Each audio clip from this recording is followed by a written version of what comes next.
Derek, it seems quite incredible that you can be here about to start the race after that horrendous accident. How do you feel? I feel okay. I've got a bit of a stiff neck, obviously, because going into the gravel upside down sort of compacted my head into the car. But I've been to the hospital and we've had x-rays, and it seems everything is fine, no problems at all. So, you know, to me, I didn't have an accident. Here we are, it's race day, and it's important for us to score points. Well, that's tremendous news, but do you know how the accident happened? Yeah, I mean, I come out the Os curve, and as you know, here in the wet, you can't see anything. And I was behind Senna and Prost, and there's a big spray, but they're obviously going quite quick. So I was following the spray, and out of the spray came Badua doing maybe just 150 kilometers, and I'm doing 320. And I never even had time to swerve. I just took the right-hand side right out of the car, and then the car sort of flew a little bit, came down, and then I decided to take the car against the Armco to try and slow the car down, because at that point I was still going the same speed, and I was frightened the car was going to turn over. Well, thank God you're here to tell the tale, and the very best of luck. Thank you, Jonathan. Derek's pluck, grit and determination reminds me of the awful accident he had at the beginning of the Italian Grand Prix at Monza in 1990, when his Lotus overturned coming out of the Parabolica, and the race was stopped, and Derek calmly gets out of the car, runs back to his pit, gets in the spare car and restarts the race. You have to be a very special sort of person to drive in Grand Prix. Mark Blundell in the Lola, and he's starting 5th on the grid. In the Ligier, he's starting 5th on the grid. He and his teammate Martin Brundle have gone very well here, and they say they'll continue to go well. The Ligiers have had an aerodynamic revamp. They've got 25% more downforce. They're going much better with their Renault engines, and we lead away now on the parade lap. Now as Alain Prost leads the field away through to turn 1, this is the first corner that takes the field out onto the main fast part of the circuit.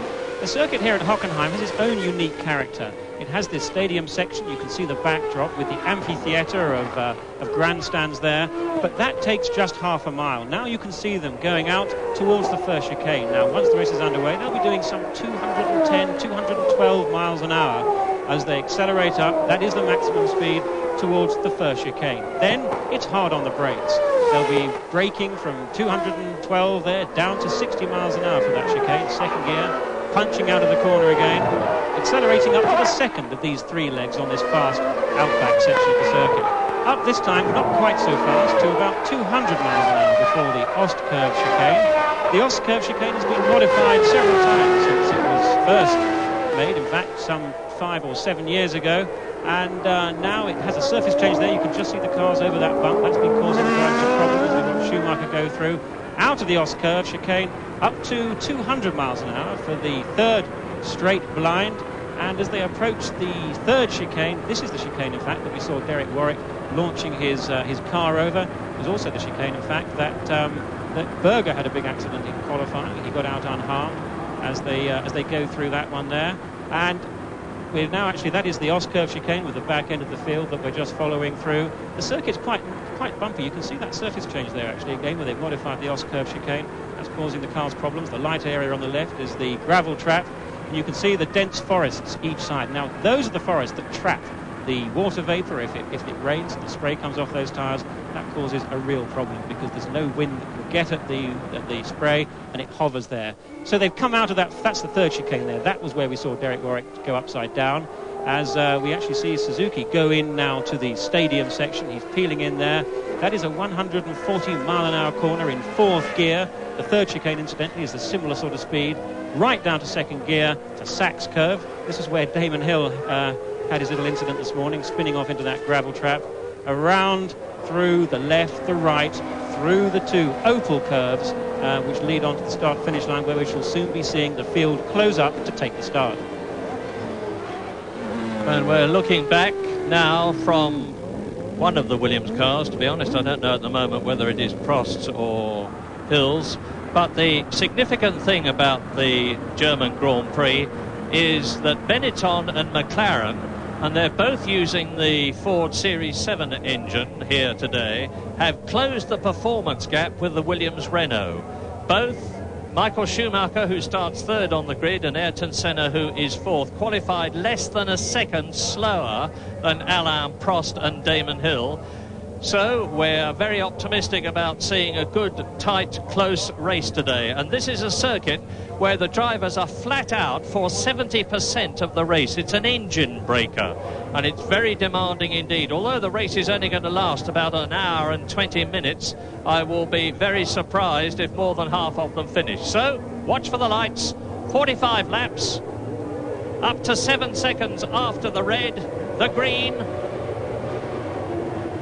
Go, and Schumacher blasts out, and straight into the lead goes the Williams, and Prost is down. There's several cars ahead of Alain Prost. He's had another bad start, so Damon Hill has done it again. He leads out of the Motordrome. There is the Williams. Schumacher is behind him in second place. Prost is coming through to try and take Senna, and he does so. And in fifth position it is Martin Brundle.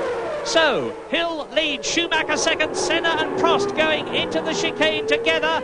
And somebody's put a wheel in the dust and a spinner there. It's Senna. Ayrton Senna has spun. Ayrton Senna has spun in the McLaren, and he's down to last on the first lap. I didn't see exactly what happened, but there was obviously contact, almost certainly, between the determined Alain Prost and the equally determined Senna. So, there, Prost across the chicane. That's where Matt Mansell went across last year in the Ost curve at the top. They come into that section very slowly indeed, and there's a retirement. Well, it was one of the LaRousse cars, and it is Eric Comas out on lap 1. And Damon Hill leads, Schumacher second. Prost has now got to set about catching his teammate, but before he can catch Damon Hill, he's got to catch and get past Michael Schumacher.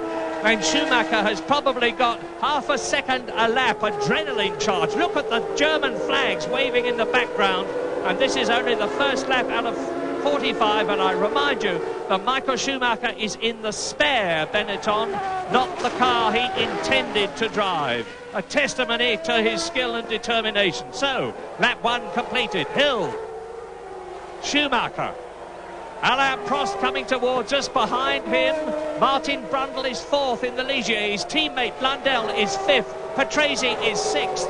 Then Berger is seventh. Alesi is in seventh position. And the rest of them go streaming through with Ayrton Senna still last. Replay of the start.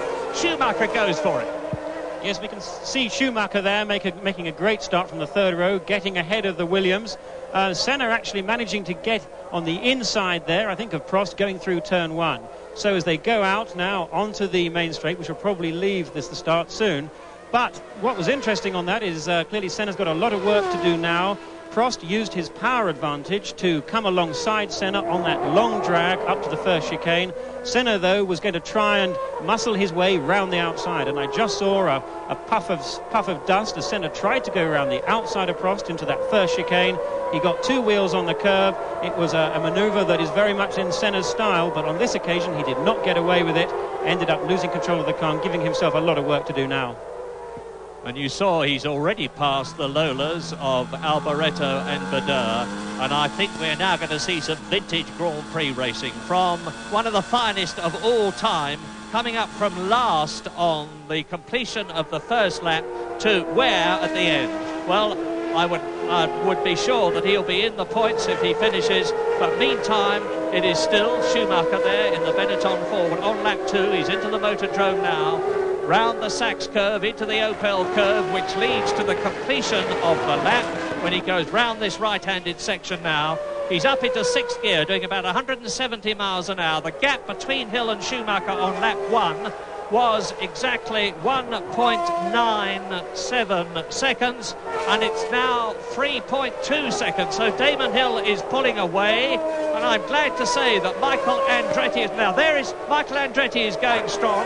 There is Senna, and he's now past Katayama. He's past Fittipaldi. He's past the two Lolas. There is Senna. And on lap 2, race order is Hill leads Schumacher, Prost is third, Brundle is fourth, Blundell, his teammate, is fifth, Patrese is 6th. Then it's the 2 Ferraris of Berger and Alesi. Michael Andretti has completed a lap and is in 9th position and went very well in the warm-up, incidentally. There he is going into the chicane, following Thierry Boutsen. Ayrton Senna following Thierry Boutsen, and Boutsen is in 19th place. And in front of Boutsen is Alliot, with Comas having already retired. And the producer is very sensibly staying with Ayrton Senna because he's carving his way through the field like a hot knife through butter. He's taken Boutsen, he's got Alliot in front of him in the Larousse now. Alliot is in 18th place, and in front of Alliot is JJ Leto. Senna on the right, taking Alliot, so Senna is now 18th from 26th, and this is lap 3 out of 45. Next target, JJ Leto. Coming towards us is Derek Warwick, followed by Suzuki, followed by Johnny Herbert, followed by Fittipaldi. There is Barrichello, that is Leto, and here is Ayrton Senna in 18th position. Damon Hill has just gone through in the lead at the end of lap 3, and the gap between him and Schumacher is 3.2 seconds. You watch the mercurial Ayrton Senna. There is Fittipaldi, his countryman who comes from Sao Paulo. Does Fittipaldi in the Minardi Ford. So Warwick, Suzuki, Herbert, Fittipaldi, Zanardi, Barrichello, Leto and Senna. Ayrton Senna now 18th.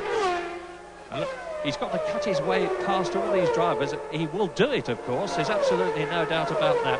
And you really have to get your timing and your tactics right when you're in his situation.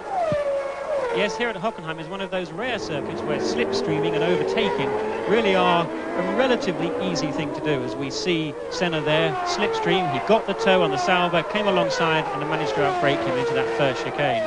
But of course for Senna it's a lot of hard work. For Schumacher he must be feeling some relief because these two have been incredibly closely matched all the way through. We've got Prost there who on lap 3 set the fastest lap, and that means that between the first three, Hill, Schumacher and Prost, we've got a battle lining up, and I think we can expect to see those three actually pull away from the two Ligiers behind. A great shame that Senna did make that mistake, I think, on the first lap, because, as I said, these two have been incredibly closely matched. Indeed, on top speed, they were within 1/100th of a second in qualifying. Quite extraordinary.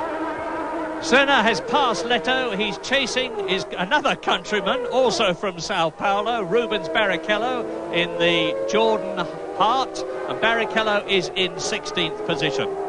And in front of him is Zanardi in the Lotus, who's driving, incidentally, with a broken bone in his left foot and a plaster cast.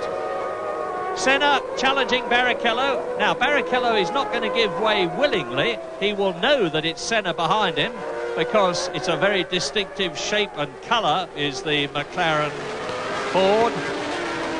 Now, lap 5 out of 45, 1/7 distance, or more than that already, with Hill leading, Schumacher second, but the gap is down to 2.2 seconds, so the German has closed.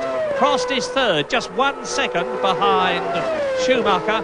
Fourth and fifth, as you see, are Brundle and Blundell. Patrese is in the points at 6th position, and Alain Prost in 3rd position is right with Michael Schumacher on lap 5 out of 45 as they go into the Oscurve.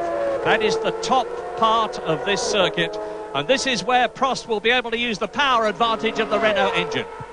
Yes, Prost right in the toe of Schumacher now, but Damon Hill on his 4th lap has gone about 1.5 seconds slower than he did previously. Now, he's clearly had no traffic ahead of him, so I hope that's not some kind of problem. Perhaps he just got a bit wide. Now, we're riding there with Prost right behind Schumacher. You can see him tucking in. He's following all the dirty air from Schumacher's car coming into the stadium. As he comes in there, you'll see those grandstands, or you could if they hadn't changed the frame. There are the grandstands, the crowd, some 170,000 of them round. Prost in the Williams there, a little bit less horsepower perhaps now. The L fuel was deemed to be not exactly conforming with the interpretation of the regulations, and there is Andretti pulling off. Yet again another miserable race for Andretti, 12th in qualifying. He was better in the warm-up, but that looks like the end of his race, something mechanical perhaps there. And he draws up alongside Eric Comas' Larousse. I don't know what poor Michael Andretti has to do to finish a Grand Prix successfully. He scored points twice this year, but this is the 10th race, and now Prost is poised to pull out of the slipstream of Michael Schumacher and use the power of the Renault to go past, which he does, up into second position. Now something flew up, you saw it as well as I did. I don't know whether it was a bit of rubber debris from Senna's coming together, but whatever, it doesn't seem to have affected either cars. And now Prost has got to do something about that 2.5 second gap on lap 6 out of 45 between him and the car ahead of him, which is Damon Hill, his teammate in the second Williams Renault. Damon didn't do his car any harm, or himself physically, when he spun off in the warm-up this morning, and that looks like less than 2.5 seconds to me, but he didn't do his ego very much good. And Prost is, I think, closing, and so is Schumacher. I do hope there's nothing wrong with Damon Hill's Williams Renault. So Hill, Schumacher, Prost, Brundle, Blundell, but the two Ligiers, 4th and 5th, are dropping back. We're riding with Prost now, taking Michael Schumacher's Benetton Ford ahead. The Frenchman smoothly moves to the left. He's got the momentum, he's got the power. You can see Hill's... And look, you saw there was a puff of smoke or something from the car ahead from Damon Hill. I don't know if it's just sparks from the under tray, or if he put his wheel on the dusty section of the course, but there's something happened, and here he is anyway, and he's completing the lap. The gap was 2.6 seconds between Hill leading and Schumacher second on the previous lap. It's now 3 seconds between Hill and Prost, as 4th and 5th Brundle and Blundell in the two Ligiers are battling, going through into the first long leg into the forest. And Damon Hill has just made the fastest lap of the race, 1 minute 45.236 seconds, which is about 3 seconds off Riccardo Patrese lap record last year in the Williams Renault, when Riccardo was recovering from his tyre stop and trying unsuccessfully to get past Ayrton Senna's McLaren Honda, as it was last year. But now the two Englishmen in the Ligiers. Now, why are we looking at this replay? Well, there you can see the answer. There's two people off. I can't see who they are in this blurred picture. Well, one of them looked like a footwork, but I will reserve judgment on that, because here you can see Alain Prost, who has already this year won 6 times in the Williams Renault. He's closing up on Damon Hill. These are the top 3. We're on lap 7. And in the background you see the two Ligiers. You saw Riccardo Patrese's car. We're into the motordrome now, and I'm glad to say that that flash that I saw from Hill's car, and he's getting it very out of shape there, was sparks from the skid plates underneath the tray at the bottom of the car. So it looks to me as though Damon Hill may have a handling problem. I know that both the Williams Renaults had a great deal of trouble in getting their active suspension set up right in practice. Both Hill and Prost were complaining about the bumps and had to work very hard to improve things yesterday. Alain Prost quickest then, 1 minute 45.079, and that is 7/10 of a second faster, and he's going for it. Prost is about to take the lead from Hill, and he does so. Now, Jonathan, I'm noticing that Hill is sparking from the under tray all the time. Do you think that there is a suspension problem? Well, it could well be. The active suspensions that virtually all of these front-running cars run, in fact, not the two Ligiers out of interest, but part of the role of that is to raise the car up relatively on the straights. Left to its own devices, the springs and tyres squash the car down into the ground, or rather the downforce squashes the springs and the tyres and causes the car to go down. The active suspension actually counteracts that, and at speed it counteracts the force of the wings pushing the cars down and has to lift it up. Now, maybe on Damon Hill's car it's not doing the job well enough and the setting is not quite right. He seems to be dropping back. Schumacher looks like he's making inroads. Yes, the very determined German is definitely closing up on Damon Hill's Williams Renault. Derek Warwick has been in the pits. He's disappeared from our lap chart, and I fear that the Englishman may have had to say enough after that colossal bash. No, he's back in the race. I'm glad to say that Derek Warwick has rejoined. He's gone back from the pits into the race, and on lap 8 you look at Damon Hill in second position. There is Schumacher behind him. They're entering the start and finish straight. And Schumacher, I remind you again, as you watch the top three, Prost, Hill, Schumacher, and then a clear track, Schumacher in the spare Benetton. The two beautifully matched Ligiers are together, but Riccardo Patrese there is closing up on them, no doubt about that. In seventh position, it is now Alesi. Eighth there is Berger. And ninth behind him is Carl Wendlinger. And in 10th position, there is Ayrton Senna, who has worked his way up in the McLaren Ford from 26th on the first lap to the position he is in now. 10th place. He is really flying. Senna's lap time, incidentally, 1:45.967, is still about 6/10 off the lap speed of Alain Prost, who is leading the race. But before very much longer, Senna, I'm sure, is going to be in the points. His next target is Carl Wendlinger's Sauber Ilmor. There's the Brazilian. He's on lap 9 out of 45. And it really is, to put it mildly, a great pity that he went off for whatever reason on the first lap. Absolutely, it's a great shame for Senna, of course, but it has also deprived us of one of the potentially great battles of the race. You know, Senna and Schumacher have been very, very evenly matched. McLaren have made some good progress since the last race at Silverstone, and interestingly, Senna has done his first testing for the team, believe it or not, since February this year, but that's obviously worked to good effect. They ran the latest Series 8 specification Ford engine in qualifying. They've reverted to the Series 7 in the race, mainly I think because of greater reliability. They have had some problems, or they had some problem with a gearbox oil leak in the morning warm-up with Senna's car, and I think they've taken the conservative route. But there are the two Ligiers. These have been very evenly matched. They're running the same V10 engine as the two Williams cars, but they do not have the active suspension, and that is quite a disadvantage here at Hockenheim. So they're doing a great job, as are the two Ferraris. Alesi going well, Berger going well. Worth bearing in mind that because of their excessive fuel consumption, these Ferraris have to start the race some 30 kilos heavier because of the increased fuel load they have to carry because of that thirsty, and it has to be said, not particularly powerful engine. You're watching Senna, 10th place.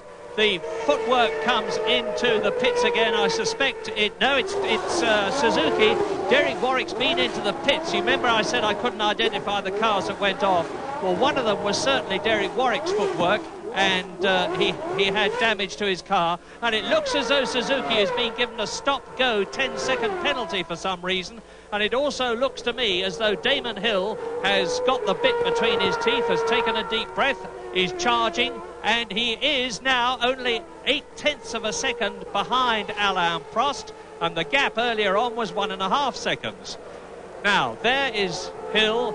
Behind him, the green and yellow Benetton into the motordrome again. It is still Brundle and Blundell almost tied together. 4th and 5th in the Ligiers. Patrese is 6th. Alesi is 7th. Berger is 8th. Wendlinger is 9th. Senna is 10th, but won't be very much longer because he's... And into the pits. Into the pits comes the Williams Renault of Alain Prost. Now, if this is a tyre stop, first of all, we weren't expecting it, and secondly, we were not expecting it as early as lap 11. And it's a stop-go. There is the FISA official on the left, and I don't know what this is for, but Alain Prost has been penalised for 10 seconds, and that was on... Sorry, it was on lap 10 of the 45-lap race, roughly quarter distance. So I have the news that there have been stop-go penalties for cars 2 and 25. That is Alain Prost, and car 25 is Martin Brundle. Well, I haven't seen him come in, and I will try and find out what these stop-go penalties are for. I must tell you, I don't have the faintest idea at the moment. Well, I think the most likely thing at the moment for that stop-go for Prost is perhaps going back to that first lap when Prost did go on through one of the chicanes. He missed out the chicane, and it could well be that now he's paying the price for it. We do believe that Suzuki has been penalised in the same way for the same offence, and we've now... Yes, it is indeed. In fact, Brundle as well also has a stop-go. This looks like a a real traffic jam here with stop-go penalties in the pit lane because of people cutting through these chicanes. Now, it's not actually that difficult with these cars. They're very light on grip, very low downforce, and the track gets dirty and they can easily go straight on. And the net of all this, of course, is that Damon Hill is back in the lead. There is Alain Prost. Michael Schumacher in second position in the Benetton. He is unaffected, and Alain Prost is fighting back. Now, a 10-second penalty, even for the Williams Renault, is a very considerable one indeed. And on lap 10, and they're just coming through to complete another lap, and there is Alain Prost doing so, chasing Schumacher, and followed by the Ferrari of Jean Alesi. The order is Damon Hill leading Schumacher by 2.3 seconds. Prost is another 2.3 seconds behind Schumacher in third position. Brundle is fourth, Blundell is fifth, the two Ligers. Patrese is sixth, Alesi is seventh, Berger is in eighth position. You're watching Michael Schumacher, and in ninth and 10th positions still Carl Wendlinger and Ayrton Senna. And of course, the closer to the front that Senna gets, the more difficult it is going to be to pass people. And Prost, as a result of his stop, is down to sixth position. So there are the two leaders, and that is Michael Schumacher. Well, he's already won one Grand Prix in his career. He won in Belgium last year and became the third youngest Grand Prix driver in the history of the sport to win a race. And Damon Hill has got his time and his effort cut out now to keep the Flying German behind him as they enter the Motordrome, and they are now on their 11th lap, just coming up to complete it. You're watching the leader, Damon Hill. Of course, it's just worth pointing out that these 10-second penalties actually incur far more than a 10-second penalty for the cars concerned, because by the time they come up into the pit lane, and it's relatively slow coming in at Hockenheim, then accelerate on the way out, they probably lose something like 20-25 seconds in all. As we watch there's the Benetton there. I think it's Schumacher going through.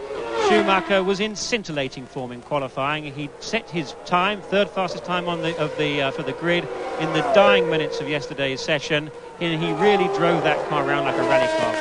Quite extraordinary. There's Patrese there, going well in his Benetton, closing up towards the Ligiers. The way that Prost went by Schumacher, in fact, was no great surprise, because those Williams cars are 6 miles an hour faster in a straight line, and that tells.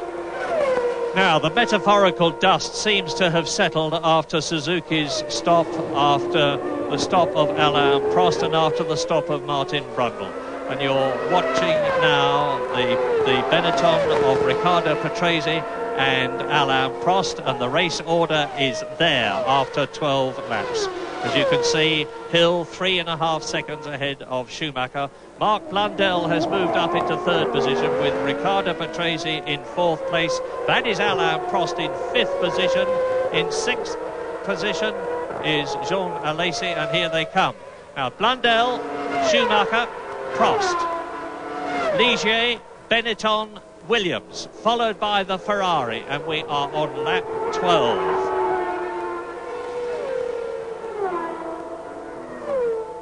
So there is Patrese, sandwiched between the Ligier of Mark Blundell and the Williams Renault of Alain Prost.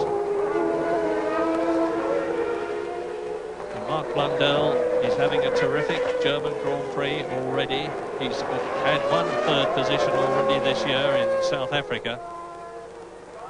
But it's all eyes on Damon Hill. He's got a 5-second lead now over Michael Schumacher, and he's just done the fastest lap of the race, 1 minute 43.984. Yes, it looks like Hill is really flying now. He's probably been inspired by the fact that he's pulling out a little bit of a gap. He's 5 seconds ahead of Schumacher.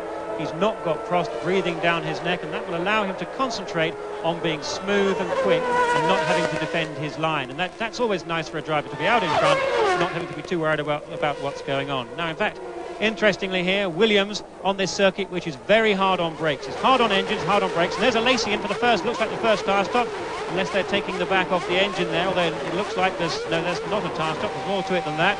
Looks like another problem for Ferrari of some sort. They appear to be getting him out and ready to go.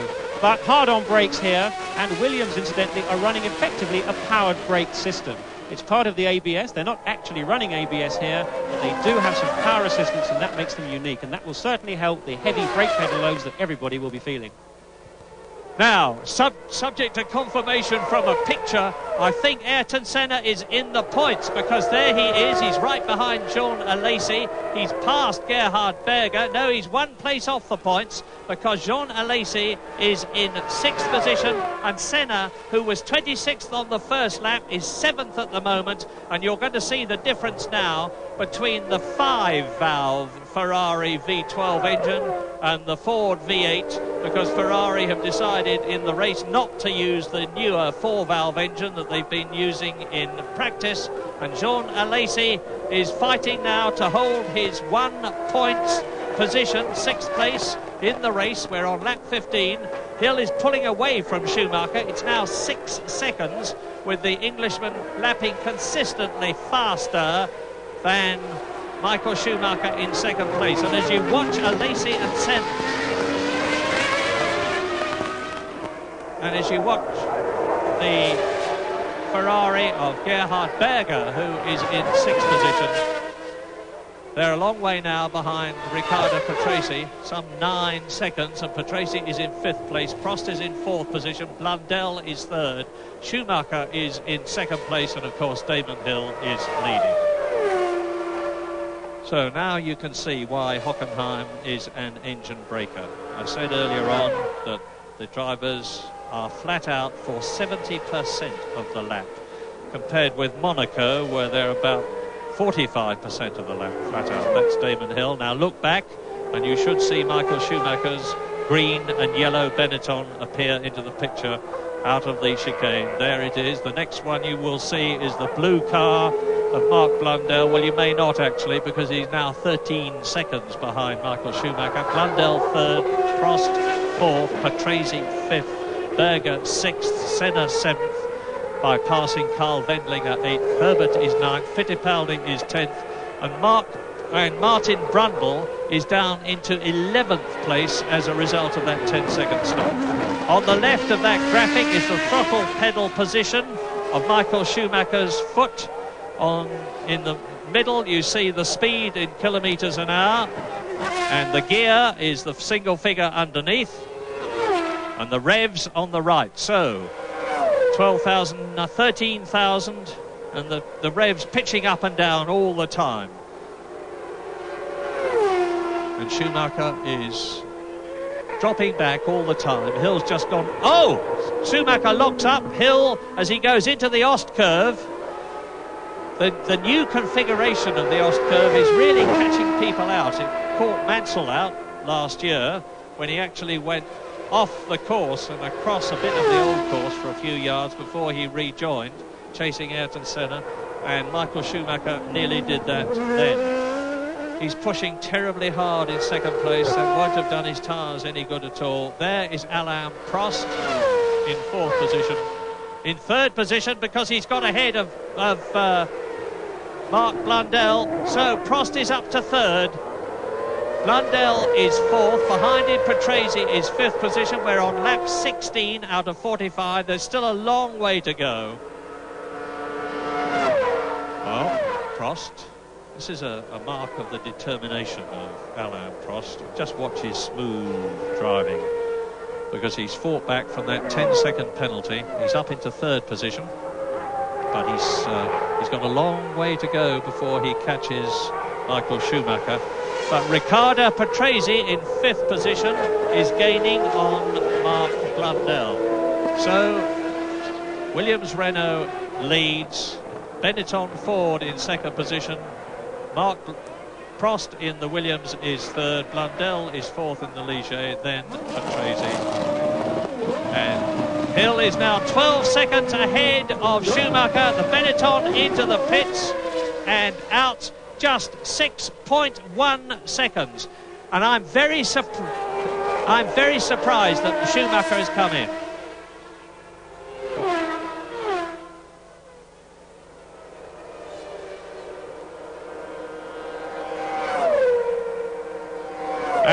And on lap 17 of the German Grand Prix here at Hockenheim, Damon Hill is now leading Michael Schumacher by a considerable amount because the German has just come in and changed tyres. Alain Prost was in third position and may well have gone up to second. To be honest, I was concentrating on Schumacher, but there is Prost.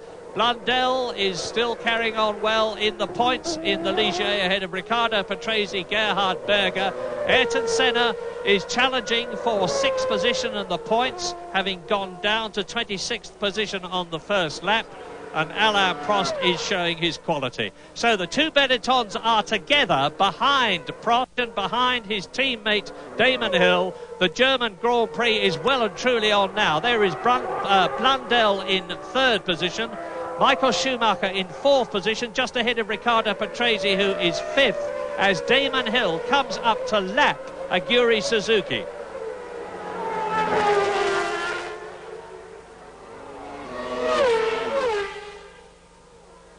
Damon Hill leading on lap 18 out of 45.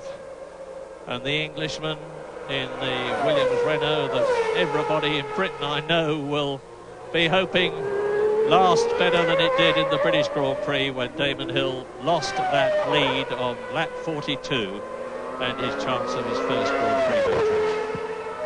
Well, I think the real question with that pit stop from Schumacher is, was it because that his tyres were losing performance, or did he indeed flat spot his tyre? We saw the left front lock up, and that can actually cause quite a vibration, and it could well have tipped the balance into that decision into coming into the pits and stopping. And that looks like Schumacher going by, squeezing himself by as he goes by Blundell there. That moves him back up to third place, and with that fresh set of tyres he should have quite a performance advantage. Well, what we need to do now is to wait to see what the Williams duo do. Will they come in for tyres, or will they carry on? We're up to lap 17. If they're going to go for tyres, they really will need to do it in the next 5 laps for it to be worthwhile. Prost 22 seconds behind Hill. It's going to be very important for Damon to try and really take good advantage of the lead that he's got. He's going to be clearly very, very eager to make amends for his minor indiscretion this morning, and also get over his big disappointment from Silverstone, and a win here would clearly be tremendous for him. And of course Michael Schumacher forcing, he's got past Blundell, as you can see now. There is Prost second, Schumacher third, Blundell trying to resist Riccardo Patrese, who is in fifth position ahead of Gerhard Berger. Some 11 seconds down the road is Berger.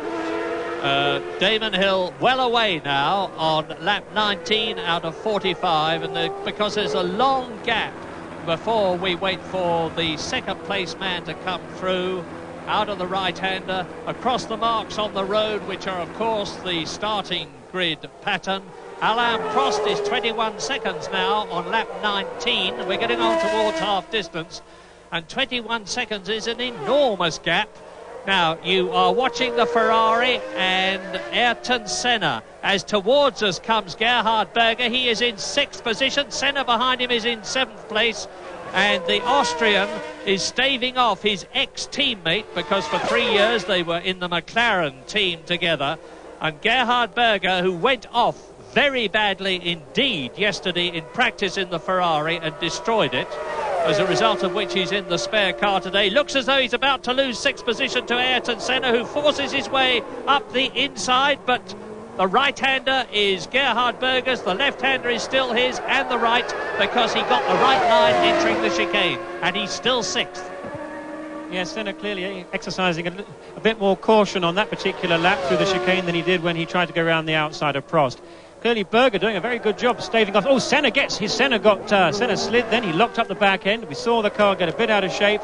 He's having a very hard job getting by Berger. The Ferrari hasn't been especially quick on the straights compared to the McLaren, so I'm surprised it's taking Senna that long, and he's going to find this immensely frustrating. He needs to try and get up into certainly another few places up for him to feel that it's been any kind of worthwhile race for him. McLaren, as we said, going a lot better, running the same specification engines now as the Benetton team. Benetton don't seem to be over happy with the situation. The McLaren appear to have engine parity, but clearly Senna is the man who has the chance to challenge Williams for the World Championship.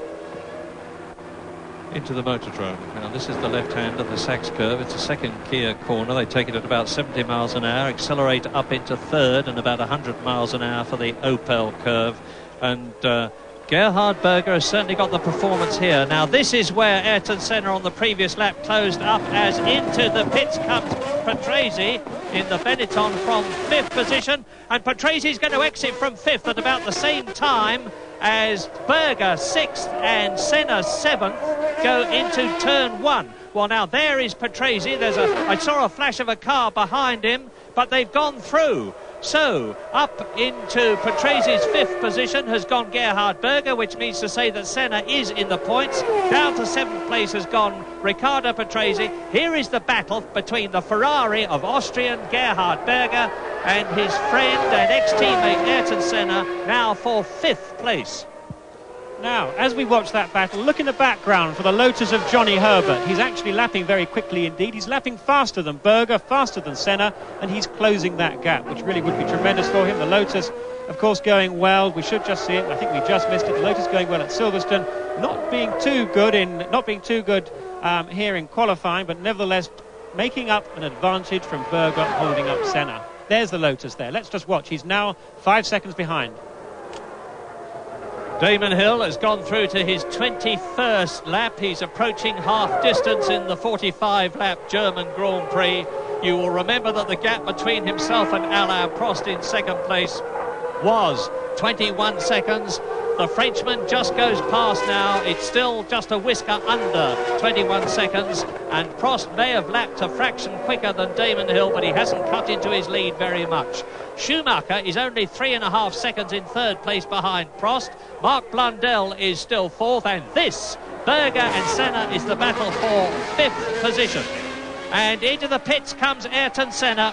So the Brazilian has decided to stop for tyres in a race where the conventional wisdom was that there may not be any tyre stops at all. The McLaren team are usually absolutely mustard at getting him out, and that, I think, is the fastest race pit stop I've ever seen. 4.81 seconds by Ayrton Senna, but he's probably lost his position to Johnny Herbert in the Lotus, who Jonathan Palmer has just told you is coming up fast. We're on lap 21.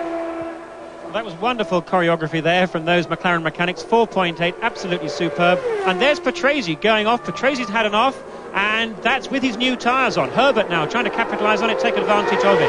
Let's see what happens there. See if Herbert can get the jump on Patrese now. But Senna made the right decision then. He was being held up by Berger. He was losing 1.5 seconds a lap.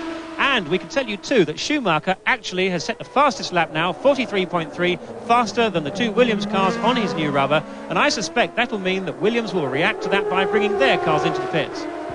And with Johnny Herbert and Patrese, as you see a spinner there, that is Riccardo Patrese, who is spun. But with both of them was Christian Fittipaldi, the young Brazilian in the Minardi Ford, who's coming up fast and at the present moment is in 9th position.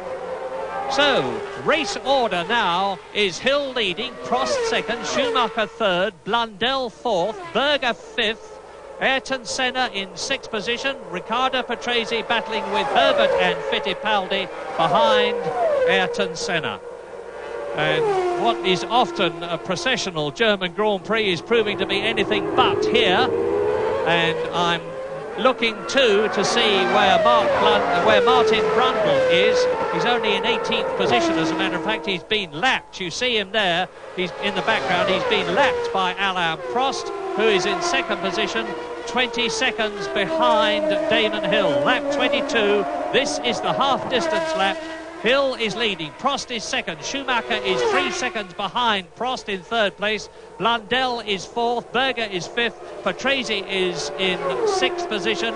Then this battle, Johnny Herbert and Christian Fittipaldi for 7th and 8th, Ayrton Senna 9th after his tyre stop, Wendlinger is 10th, and to complete the dozen, Alesi is 11th and Alio is in 12th position. And coming towards us, Prost, behind him is Alboreto in the Lola. That is Derek Warwick in the blue helmet. And there is Michael Schumacher trying to get to grips as he passes the Lola with Alain Prost. And I remind you that Michael Schumacher in the Benetton is on new tyres. That flat spotting that he did may actually have done him a favour. He came in a bit earlier than he expected to, but he's got enough race mileage left in his Goodyears to get him through, and he's cutting through the field now. He's got Martin Brundle ahead of him, who he's about to lap, and Derek Warwick is ahead of Brundle. Now, having just said that, I think it's time for perhaps Williams to come in, seeing the pace that Schumacher's running. Hill has just put in the fastest lap of the race, a 43.2, which clearly seems to indicate that he can stay out. We do understand that he's had a pit sign saying tyres OK. Now, clearly Williams don't know what their tyres are like, but I suspect they've had information from Goodyear. It's been passed back from Benetton, from Patrese and Schumacher, who have stopped to say that wear is OK. There we go, his fastest lap of the race there for Damon Hill. Now, the circuit here at Hockenheim, as we approach half distance, in fact virtually exactly at half distance, is one that is relatively easy physically. These long straights are very hard on the car, hard on the engine, hard on the brakes, but relatively easy on the driver. Now, having said that, it's actually quite hard on a driver mentally, because one cannot rely on the natural flow of the circuit to keep other cars behind. Overtaking is a very real possibility here, and the activity we've seen, for example, with Berger holding off Senna, demands a lot of concentration from Berger, positioning his car carefully but reasonably to try and keep other drivers behind. Brundle in the blue car is 18th. Behind him, Michael Schumacher is 3rd. Martin Brundle really suffering for that 10-second stop-go penalty he had for whatever reason. Something to do with cutting a chicane, I wouldn't be at all surprised. And it looks as though he's about to be lapped by Michael Schumacher, as Damon Hill now on his 24th lap out of 45. He's just put up the fastest lap of the race, and Alain Prost is an increasing distance behind Damon Hill. 22.5 seconds. Hill is lapping faster than the Frenchman. Schumacher is still 3 seconds behind Prost. Now, there is Alain Prost just going out of your picture. There is Martin Brundle, who is a lap behind almost Michael Schumacher, that we're following round the right-hander into the first chicane. And that is Ukio Katayama going off yet again, which he makes a hobby of. And the Japanese driver plunges across the gravel trap, and his momentum carries him through. But meantime, someone else has gone off, and it is the Sauber of J.J. Leto, and he's definitely out of the race because he's not going to get back from that. Leto is not settling it down at all happily in the Swiss Sauber team, which is backed by Mercedes-Benz. And there is Katayama, about to be lapped by Damon Hill, who is on his 24th lap, an increasing lead over Alain Prost. Now, here's another replay. Oh, it's J.J. Leto plunging off, having been lapped by... That's exactly what he did yesterday in practice at almost exactly the same spot. You can see he's desperately trying to keep going, but the car is sinking into the gravel all the time, and there he is out of the race. Yes, you could see there that Leto locked up his front wheels at that entry to the second chicane, the Os-Curve chicane, and those gravel traps that do such a good job in stopping errant cars from hitting the barriers obviously bogged him down. You could actually see his rear wheels thrashing away as he desperately tried to drive the car out of it to keep momentum. However, the course was hopeless, and he'll be bogged down in there and obviously out of the race.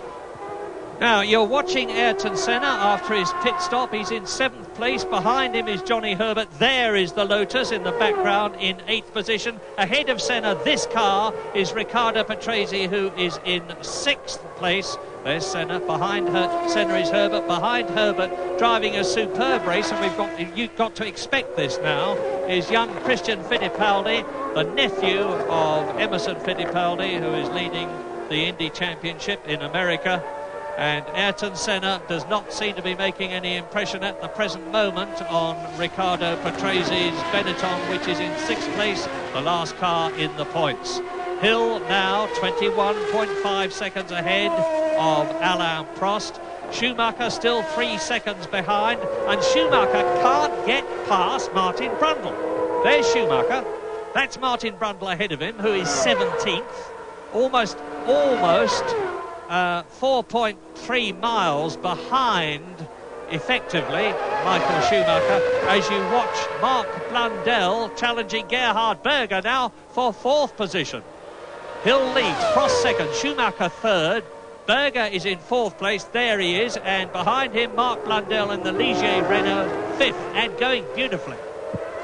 Now, straight line speeds are all important, and don't forget there that Mark Blundel's Ligier has the Renault engine, which we assume has about 60 horsepower more than the others, including the Ferrari engine of Gerhard Berger. So we should see Blundell manage to get by Berger, which is of course a different story to that we've seen with Brundle. There we are through that third chicane. Blundell well placed, but this is a difficult place to go by. If he can manage it here, he'll be doing very well indeed. This was the place where Senna managed to sweep round Patrese, to Patresi's ultimate spinning. No, he didn't make it, not really surprising, into the stadium there. Now all he can do is just pace Berger. Now what Blundell has really got to set himself up for is the start of the lap.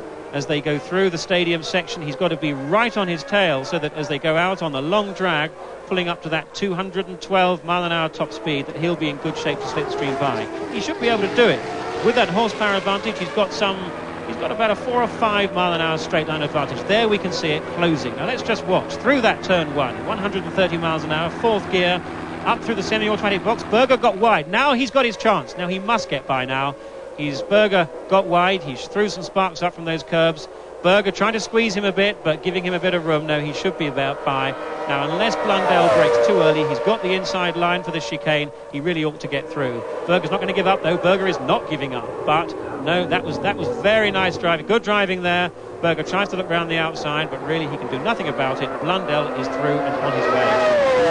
Now, can I point out to you that while those cars were driving side by side, and as they are now, as Berger attacks again as they come down into the stadium section, and they almost bang wheels, and Berger retakes the fourth position, they're doing 200 miles an hour. Can you visualise that? It's almost unbelievable that they can fight with each other, not touch each other, give fair play, move over when they have to, and get ahead, travelling at that speed. Marvellous scrap.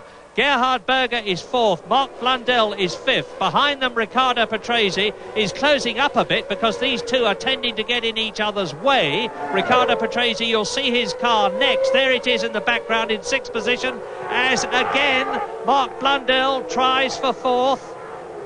And once again, Berger keeps him back. Well, that really was extraordinary. I really don't see how Blundell lost his momentum there. We know he's got a bit more power. It was almost as though he missed a gear coming out of that chicane. But these cars have the semi-automatic gearbox, and that shouldn't be possible. It's merely flicking the switch, or indeed you can run the gearbox in a fully automatic form. But he's now got to start that whole sequence all over again. He's got to tuck into Berger. They're coming up past the start-finish line. He's got to position himself accurately for this turn 1. Now let's see what happens this time. We should see a complete scenario, but what you can see here, you've got two real tigers. Berger never gives up, but Mark Blundell too is a really forceful driver. Let's see what happens. Fourth, fifth, sixth and seventh, and in the background Ayrton Senna. Fourth, Berger, Ferrari. Fifth, Blundell in the blue Ligier Renault. Behind them and catching them, Riccardo Patrese in the yellow and green Benetton is sixth. And in the red and white McLaren, you can see it just in the background, is Ayrton Senna. Damon Hill is still leading by over 20 seconds from Alain Prost. Schumacher has closed the gap between himself and Prost to only 2 seconds with the fastest lap of the race, 1 minute 43.03. And that is about 1.5 seconds off Riccardo Patrese's last year's lap record. And you can see Patrese in the yellow and blue car remorselessly inching up on fifth place Mark Blundell, and Senna is catching all of them. What a marvellous scrap. Berger from Austria, Mark Blundell from Barnet, Riccardo Patrese from Padua, and Ayrton Senna from Sao Paulo, and Blundell dodges out from underneath the rear wing. Beautiful bit of timing, goes past the Ferrari, back into fourth place, into the Motordrome, down to the second gear, Sachs curve. You can really only coast round in effect here. Got to hold station. Riccardo Patrese closing up on now fifth place Gerhard Berger. Damon Hill has gone faster again, 1 minute 42.9, and the lap record is 1 minute 41.6. So, Berger 5th, Patrese 6th, Senna 7th, and Blundell has created clean air between himself and the three behind him, and they're having to fight to keep each other back as Senna comes out from Patrese's slipstream and goes through into 6th position. Does he? Yes. This is an epic drive by Ayrton Senna. It certainly is, an epic drive there from Mark Blundell too. That overtaking manoeuvre we saw was brilliantly executed. He got the momentum. He was closing he was closing all the way through that third chicane, closing Blundell, and he pulled out, flicked his way by, and got the advantage over Berger. And into that stadium corner is not easy, but Berger left him room. Blundell came up the inside and took full advantage. Now we've got Senna on with Berger now too. And again, these two are very closely matched. Patrese waiting in behind, seeing what's going on. Incidentally, Patrese's 250th Grand Prix here. Blundell out on his way. Patrese there, following Senna, Berger. And this is tremendous stuff. This really is superb. Coming down towards the stadium now. And Patrese goes by. Patrese by Berger as they go into the stadium. Patrese, of course, on new tyres. Berger, we think, on the original set. Senna on new tyres too. I've said to Riccardo Patrese, what about your 250th Grand Prix? It's an all-time record, way ahead of anybody else. And he said, I don't care about which Grand Prix it is. I care about the last one and the next one. I'm not concerned whether it's my 250th or my 300th. Well, there are those who say that the Italian veteran has lost his touch, but I don't see it. But I do see Akio Katayama going off yet again in the Tyrrell Yamaha. Now, has he done it permanently this time? I expect has he lost the engine? I do not see any power going through those rear wheels.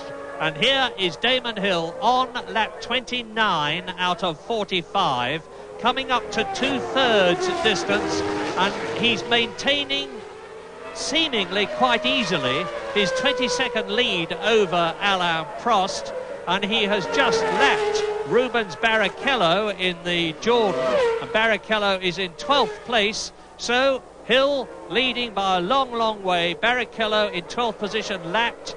Behind him is Philippe Alliot in the Larousse 13th and lapped.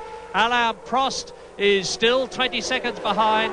Schumacher is 2.6 seconds in third place behind Alain Prost. There is the German, and he's gone ahead, as you can see, of Martin Brundle. Now, we didn't see that happen, but Schumacher has got past the Ligier Renault, and that's enabled him to close the gap between himself and Alain Prost. There is Prost, and that is Ayrton Senna, who is now in 4th position behind Michael Schumacher.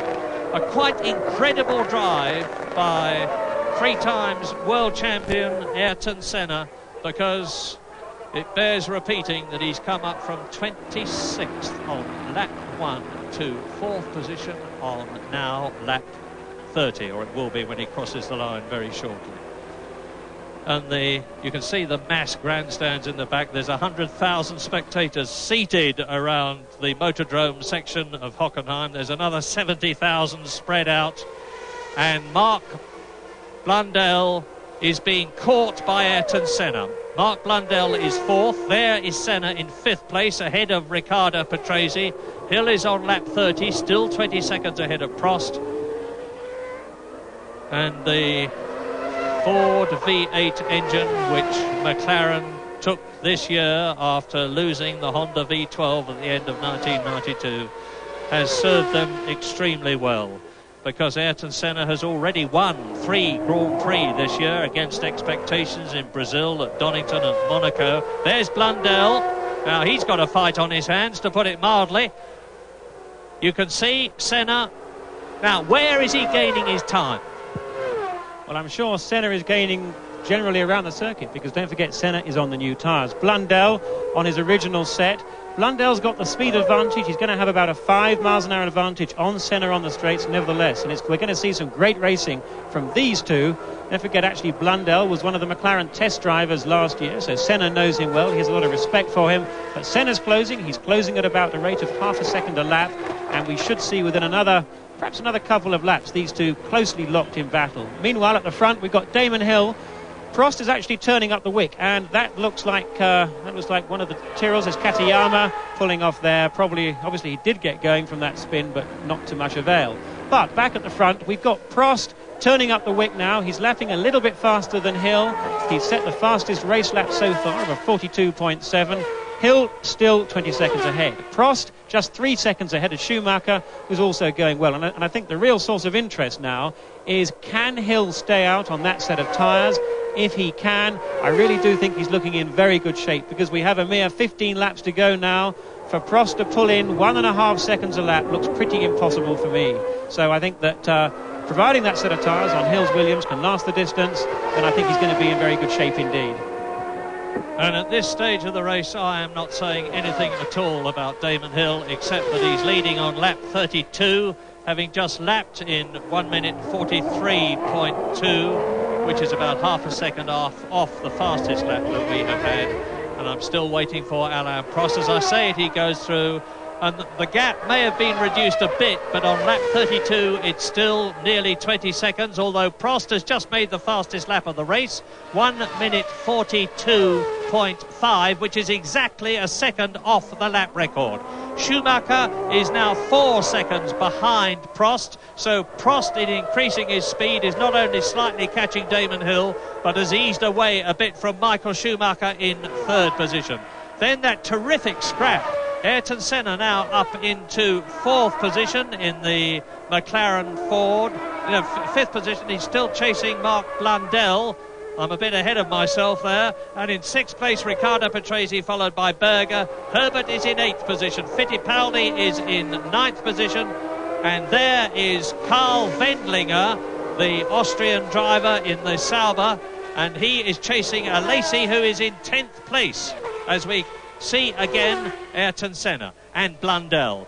And Mark Blundell, who is very inexperienced compared with Ayrton Senna, because this is only Blundell's 24th Grand Prix and it is Ayrton Senna's 152nd. But Blundell is holding the Brazilian off.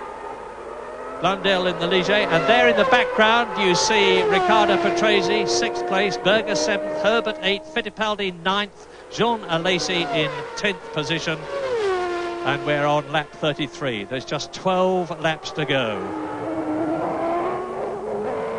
Well, I take my hat off to Mark Blundell, because as Jonathan Palmer has just reminded us, Ayrton Senna, after that incredibly quick 4.81 seconds tyre stop, is on new rubber, and Schumacher in third place comes in for new tyres.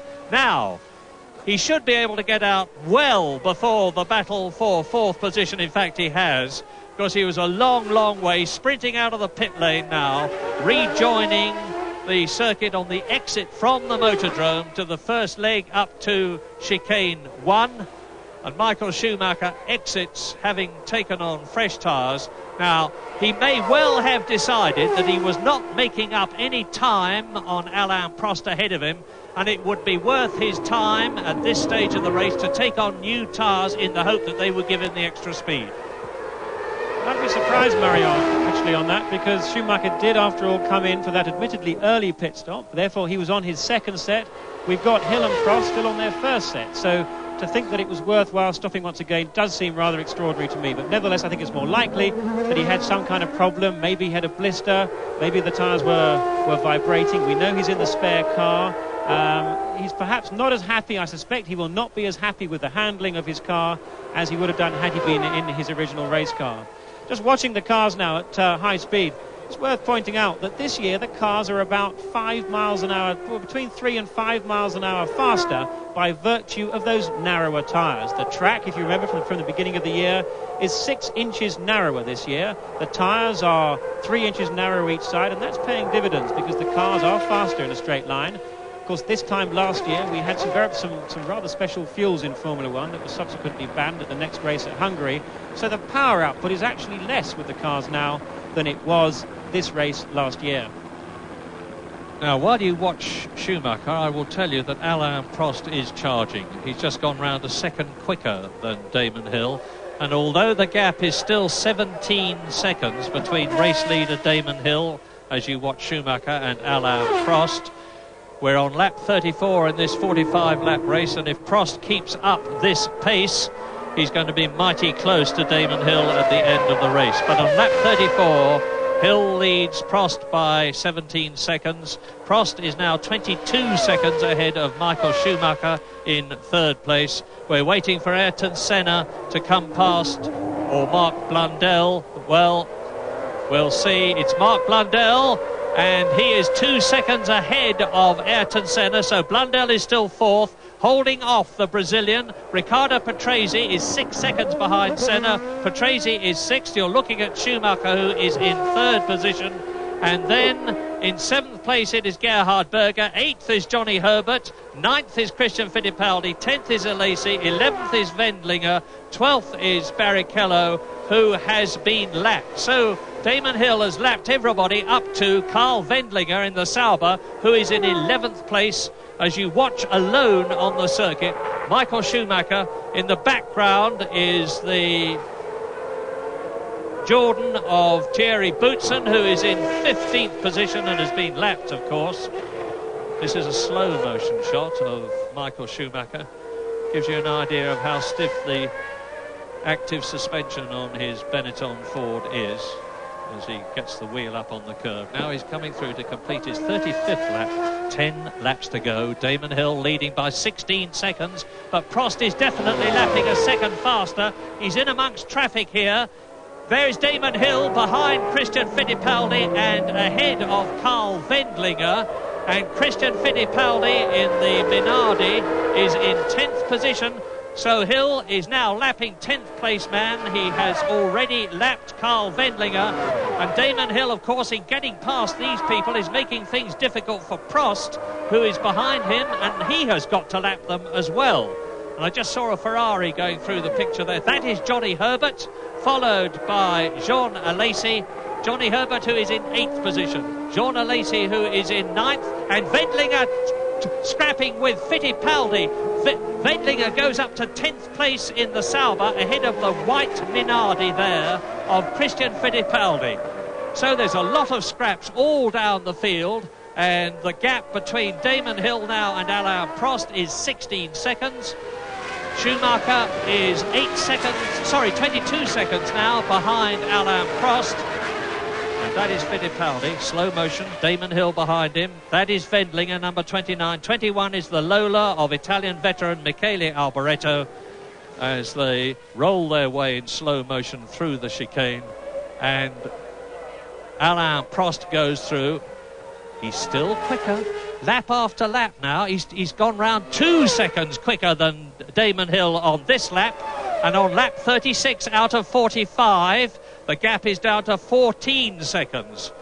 Now, you can say on the one hand, as out of the race, that's the Katayama's car being pushed in. We saw him go out some time ago. I was going up to say, as you watch Blundell and Senna, and in the background coming out of the left-hander Riccardo Patrese, respectively 4th, 5th and 6th into the motordrome. I was going to say that you can say that Damon Hill is pacing himself very carefully, but you can also say that Alain Prost is taking quite large chunks out of his lead lap by lap. Lap 36, 14 seconds between Hill and Prost. Schumacher third. This is Senna in 4th place. So 10 laps to go. Prost 14 seconds behind Hill. Hill's last lap was a 45.4, Prost's a 43.3. Now, the reason that Hill was slow there, though, was not because he was lapping slowly, but because, in fact, we saw him mixed up with those bunch of back markers. But it's going to be very, very important for Damon not to get held up too many times by getting involved in gaggles of back markers that haven't seen him. It's a difficult job. He's got to keep his nose clean. He's not got to touch anybody. He should, with that kind of advantage, though, 14 seconds, he should be able to maintain it to the flag, mechanical reliability permitting. And, of course, at Silverstone, he had an engine problem. The engine blew spectacularly. We saw that. It also blew actually in Spain too. So Damon has been the unlucky one of the Williams duo. Let's just hope that it all clicks together for him here. There we are, 43.2 from Hill, proving that he can keep it on the pace. Mind you, a 42.2 from Prost. Prost is really turning up the wick now. He's only 13 seconds behind. This looks like being a very exciting end to the race. And Derek Warwick is caught by Riccardo Patrese. Riccardo Patrese, who is in 6th position. Derek Warwick, who is in 18th place. Now, is he keeping Riccardo Patrese back? No, Derek Warwick moves over. And what a man of iron Derek Warwick is. He went off at 200 miles an hour this morning. You saw that awful accident earlier on. He upended his car, the footwork, in the gravel trap, and was literally eating gravel. Came out of the car, had a rest, went to hospital, had an x-ray, came back, said, I'm going to drive. Amazing.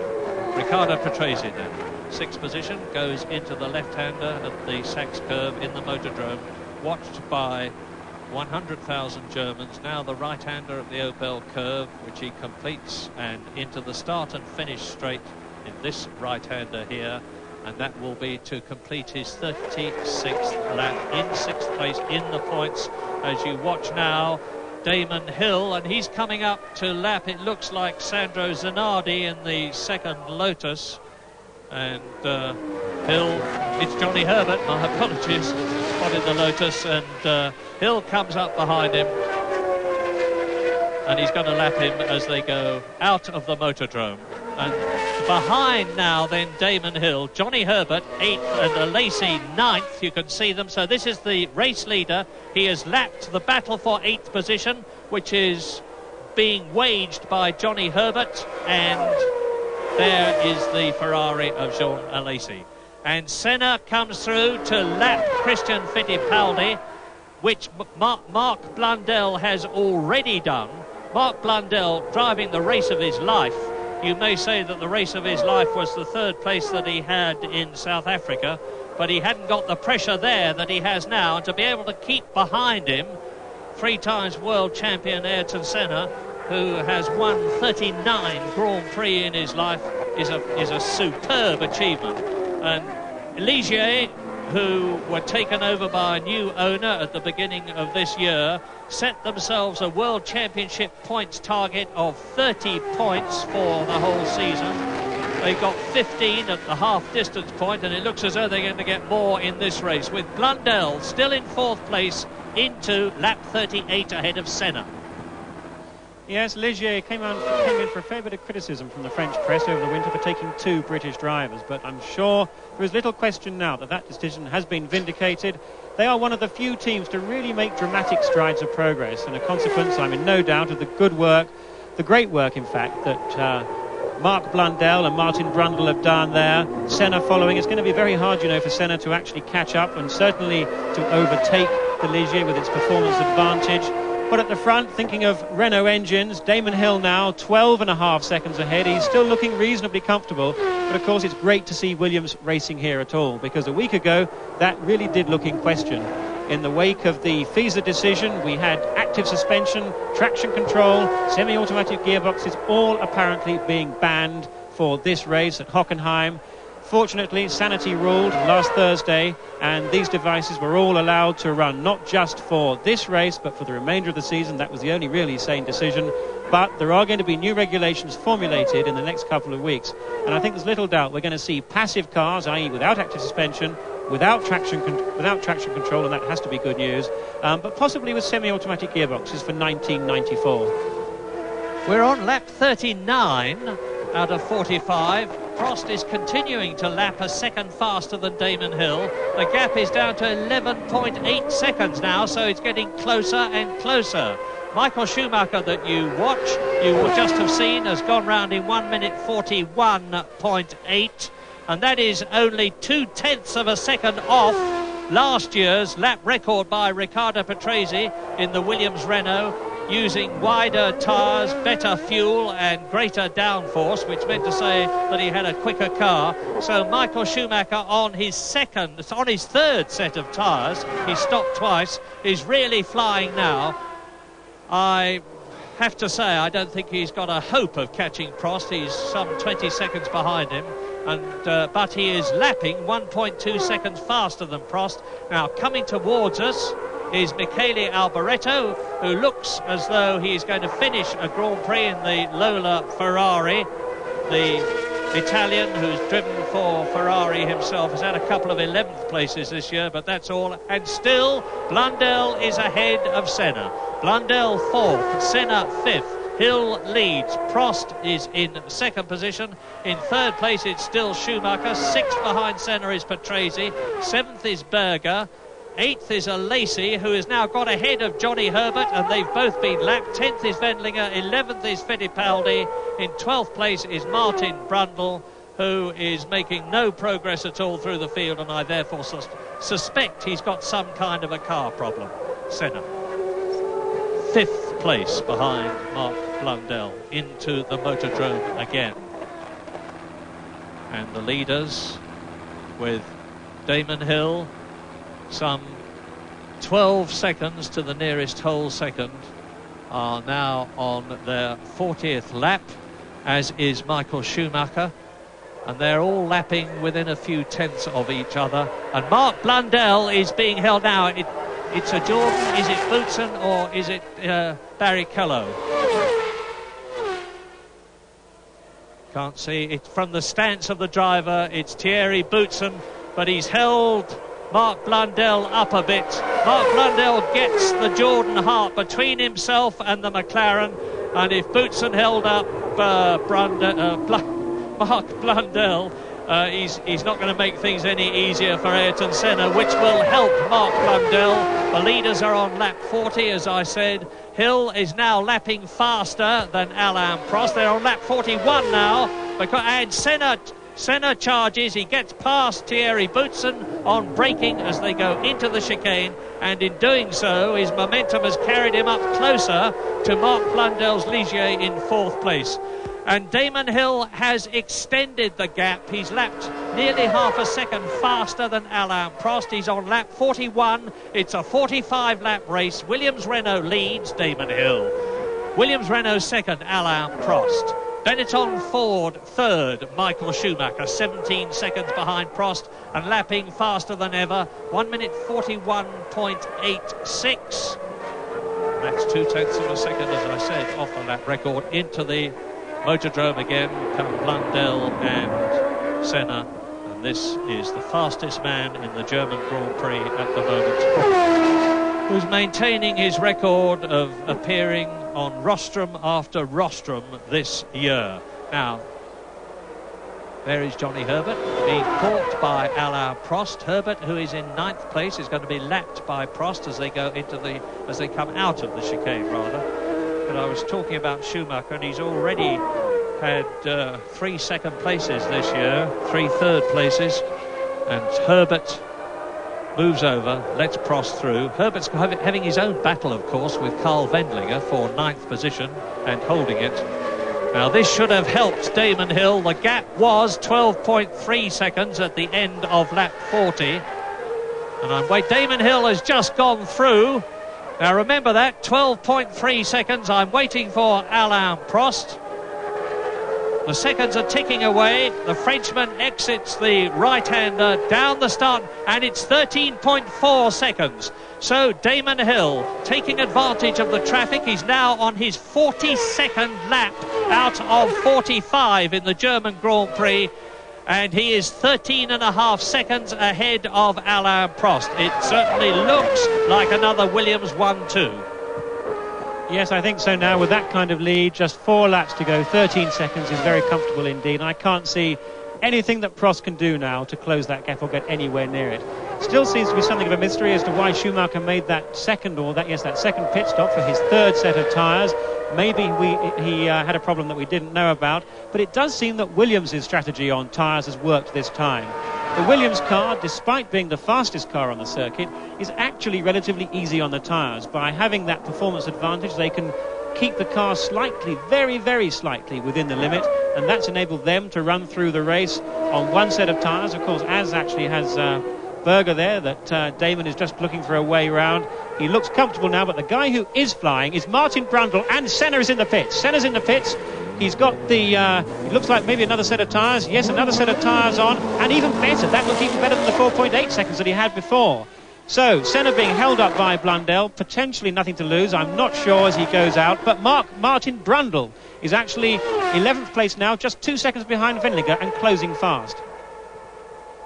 Now, when I ask myself, can I let myself off the leash about Damon Hill? There he is, and he is now on his 43rd lap. He has this one and the next 2 to go between him and potentially his first ever Grand Prix victory, and this is only his 12th race, 2 of which were last year in the Brabham, which hadn't got a hope of winning a Grand Prix.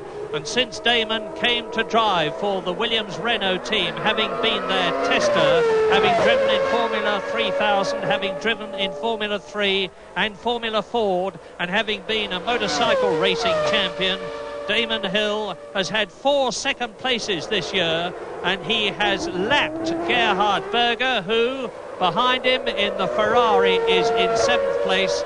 Hill is leading, Prost is in 2nd place, and the gap between Hill and Prost is getting greater all the time.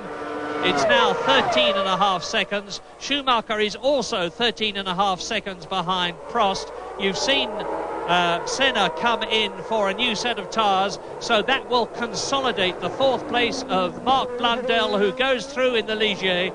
He's 44 seconds behind Michael Schumacher in 3rd place, but it looks as though we're going to have 2 British drivers in the first 6, and we're waiting now for the 5th place man to come through. There is Schumacher. The 5th place man has gone through. It's Ayrton Senna, but he's now 19 seconds behind Mark Blundell, and only 7 seconds ahead of Riccardo Patrese, who is in 6th position. And as I told you, in 7th place it's Berger. Alesi is 8th and has been lapped. Johnny Herbert is in 9th position, and Damon Hill is now on his last lap but 1. There are only 8.4 miles, less than that, only 8 miles between Damon Hill in the Williams-Renault, who spun off in the wet warm-up this morning. It may have bruised his ego a bit, but he didn't let it worry him. And Damon Hill, who was consistently fast behind Alain Prost in practice and who started from 2nd position on the grid, is now, as I say, on his 44th lap, entering the Ost curve, and he can afford to take it relatively easily, to back off just that amount that you need to do to make sure that everything is okay. Here he is, and he's now, I cannot believe it. It's a tyre, it's the left rear tyre of Damon Hill, and for the 2nd race in succession, Damon Hill has had, there's Prost going through to win almost certainly the German Grand Prix. For the 2nd race in succession, Damon Hill has had appalling luck. In the British Grand Prix, his engine packs up. In the German Grand Prix, his left rear tyre packs up, and he's tried to limp back to the pits. This is Schumacher going through to take 2nd place from him. There he is. Next it will be Mark Blundell, who moves up into 3rd position. Senna will be 4th, Patrese will be 5th, Berger will be 7th ahead of Alesi, Martin Brundle will be in 8th position. But yet again, fate has snatched victory from the hands of Damon Hill. This is a replay. You see the Ferrari of Gerhard Berger come out from behind the rear wing of Damon Hill, and it looks as though the Williams tyre strategy, sadly, was not right. Yes, I think that's exactly the right conclusion there. Of course, it was a similar strategy, as I recall, that put Nigel Mansell out in a very similar incident in Adelaide, the last Grand Prix of the year, back in, 1987, I believe. Isn't that absolutely incredible? I mean, Damon Hill, engine problems at Silverstone, tyre problems here, but why him? He'll be thinking, why me and not Prost? Why does it always happen to me? Well, Prost has been very fortunate to win this race here, assuming that he goes on to do so without further problems. He made a poor start, he then ran wide, he had that 10-second penalty, and to actually come out and take a victory, if he can do it, really will be rather fortuitous for him. But there we are, Hill, he's actually gone off, he's in the stadium. He will have lost control, probably at relatively low speed, as he tried to limp back to the pits. Behind, of course, Prost, Schumacher, made, I'm sure, the best possible use of the car that he's had this weekend. He made that second pit stop. We don't quite know why, but second place, a very good reward, and I'm sure he'll get much more rapturous applause for that on the rostrum than Prost will for being on the front. Mark Blundell, a brilliant drive, superb positioning there. Senna paid the price for that mistake on the first lap. He should have been second. Nevertheless, a great drive coming back. And Alain Prost is in the closing stages of the last lap of the German Grand Prix. The Frenchman is going to win here for the 7th time this year. Alain Prost exits the last corner, sees the checkered flag, wins the German Grand Prix. But he, I'm sure, will be the first, as he was in Silverstone, to say this could have been and perhaps should have been Damon Hill's race. The hero of Germany, with the flags in the background, finishes second. Michael Schumacher, a fine drive in the spare car, which he leapt into at the very last moment when everybody was in position on the grid.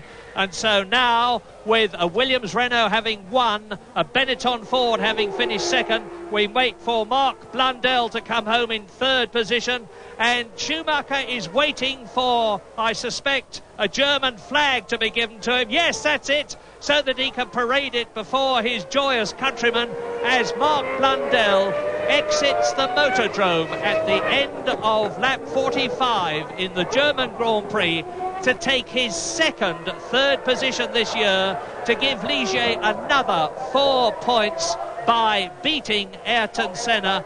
And he's only just crossed the line, and it looks to me as though Mark Blundell has run out of petrol as Senna motors on.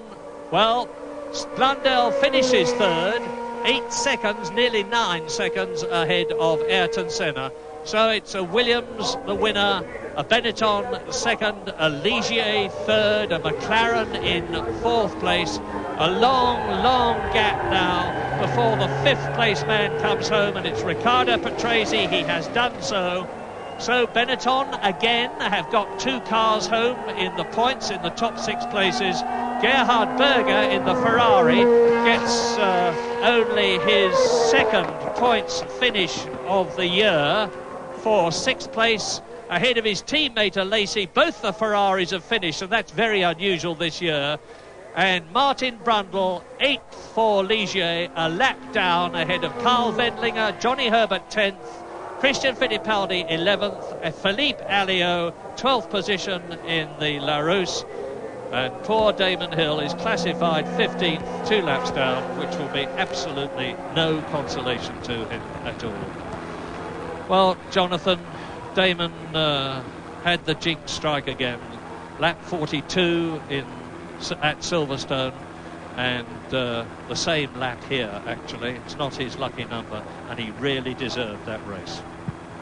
Absolutely, yes. I think whilst at Silverstone there was always some conjecture as to whether or not Prost would have got by, could have got by, what would have happened in those last 15 or so laps. There was no question that with his 12-second lead with 4 laps to go, this race belonged to Damon Hill, and he'll be feeling absolutely numbed, I think, by that kind of incident. As we said, very similar to that which beset Mansell in Adelaide. The car this time, though, didn't get out of control as much. He managed to drive it back halfway back to the pits before he stopped.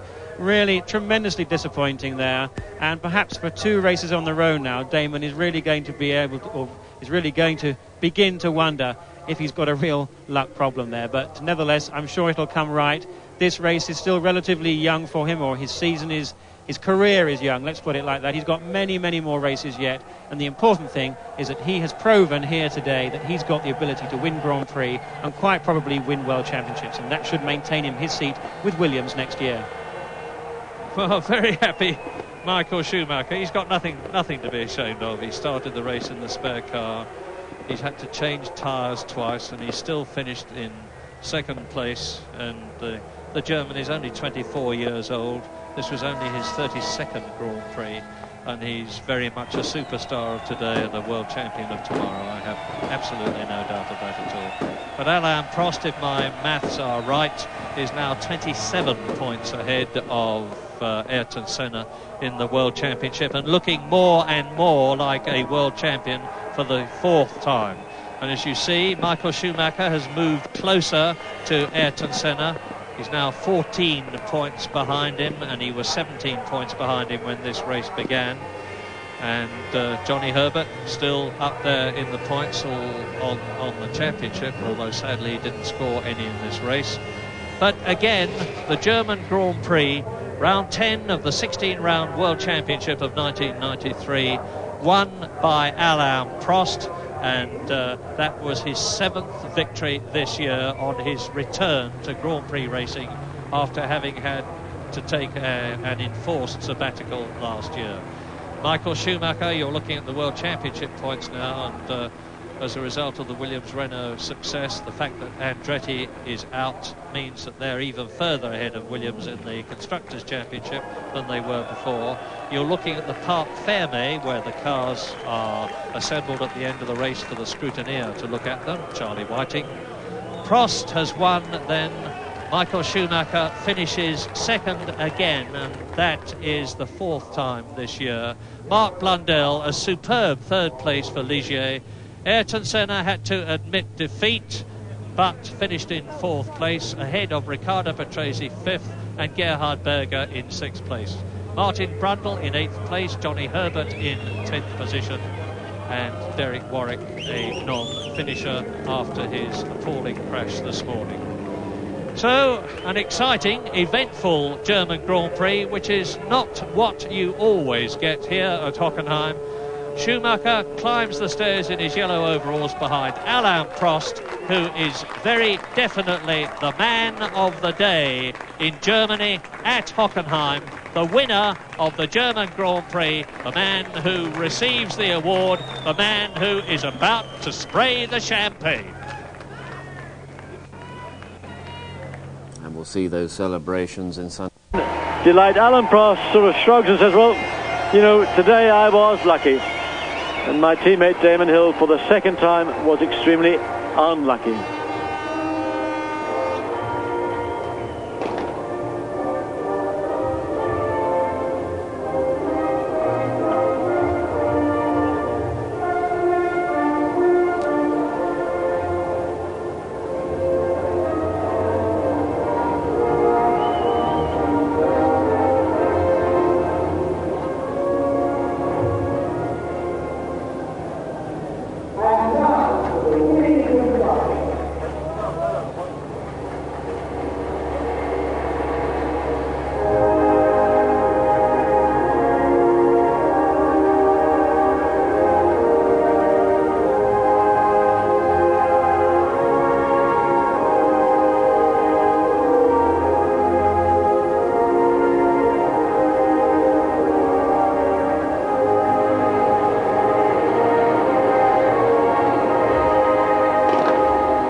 The national anthem for the winning driver and the winning constructor here at Hockenheim. Alain Prost receiving the trophies. Well, and then we wait for the champagne. Well, Alain, I think, realizes that his luck today was lucky. This is a victory that he anticipated before the lights went to green. It evaporated almost instantly. He had a stop-go penalty.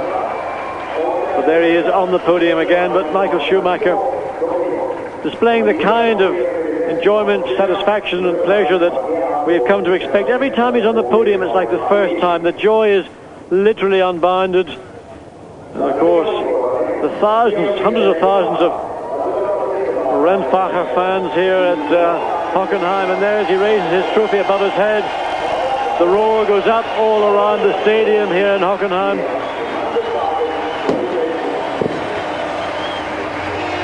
Well, Michael Schumacher here, a hero today, and a man who is, look at it, he's so happy with that 2nd place. Well, Alain Prost has got 77 points. Ayrton Senna has currently got 50 points, so that's 27 points. Last year, the gap between Nigel Mansell and Riccardo Patrese was 46 points. So the championship is not over yet. 3 weeks from now, we're in Hungary. A totally different circuit with slow corners, high downforce, and let's see what happens then. Well, Michael Schumacher has no champagne left in the bottle to spray the Polka TV crew, but he still has a go. Well, from John Watson and Al Arkell, from the whole Eurosport team, thank you for watching today. We hope you watch the magazine on Wednesday. In fact, I was thinking about getting points, maybe 3, 4, and I was catching Damon during the race, but it was not very easy. Was decided to attack him at the end of the race, but then I had some vibration in the straight. I don't know if it was coming from the car or the tires, so I've decided to slow down and just finish second. It was good for the championship. Then I saw he had a problem. It was half a surprise, in fact. So, but he was very unlucky again today. Yeah. Can you tell us a little bit about the penalty? Were you surprised by this 10-second penalty? I think I was more than surprised. I think it's a scandal because we talked about this chicane this morning at the driver's briefing, and I went straight ready on purpose just to avoid an accident with Martin Brundle. It was when I was braking, I saw him in the mirror. He was spinning behind me, and I knew that if I wanted to slow down and take the corner, it would have hit me for sure at the back. So I've decided to go straight. I went slow, and I did not take any advantage of this maneuver. And I think it was just to make the race more interesting, and I don't think that is correct. Turning to you, Michael. Running a strong third for much of the race and claiming second in the spare car and in front of an ecstatic home crowd, this must have been a great weekend for you. Yeah, it really was a great weekend. I mean, on Friday I could set the car in the first row and the crowd was crazy about it, and on Saturday we had a nice fight about third place, and today I was fighting about third place again, and in the end I just was lucky to get the second. But I think at home to be second behind the Williams, I think you can't do anything better. We have done a fantastic race. Unfortunately we had to use the T car, which was okay but not as good as my race car. I don't know the problem with my race car, but there was a little. But the decisions with tyre stop and everything was again perfect, and big compliment to the team, but a bigger compliment really to the fans here in Germany. I think it's the best crowd I have ever seen. What? And to me. Yeah. Well, you're improving by a place each time, so perhaps next year? Yeah, that's right. I mean, last year third, this year second. Maybe next year, yes. Okay, thank you. Mark, turning to you. Second rostrum visit this year in a season which has seen an upturn in Ligier fortunes. Good race? Fantastic race. I mean, yeah, Ligier have come a long way in this season. I don't think they were anticipating to score so many points at this stage in the season. But great for me. Had a great battle with Gerhard. Had some extra wide wheels in his Ferrari. Managed to get by him. And then a good battle with Senna at the end. Maintained the gap. And lucky just to finish because the last 2 or 3 laps had some gearbox problems. So thanks for the team. They've done a good job, and great to be here again. Well, now looking ahead, 3 weeks we'll be in Hungary. I think I'm right in saying that none of the 3 of you up here have ever won in Hungary. So what chances do we have there, Alain? For me, I need to practice the start if I want to win in Hungary. That's what I'm going to do next week. And of course, maybe we can see Damon third time lucky, do you think? Very unlucky here. I hope so for him, because for sure it was a strange race at the beginning for me, but he deserved to win a race this year anyway. And it's quite difficult when you have, I mean, what happened to him at Silverstone and 2 weeks later at Hockenheim. But I think he's strong enough to go again and try to win the race in Hungary. And Alain Prost strengthening his championship position by virtue of that, his 7th win of this season so far. He leads Ayrton Senna by 27 points. Michael Schumacher in 3rd. Mark Blundell coming into 6th position with his 2nd third place of the season. And the Constructors' Championship dominated by Williams, 52 points clear of McLaren as they head for the next round, as you heard, in Hungary in 3 weeks' time.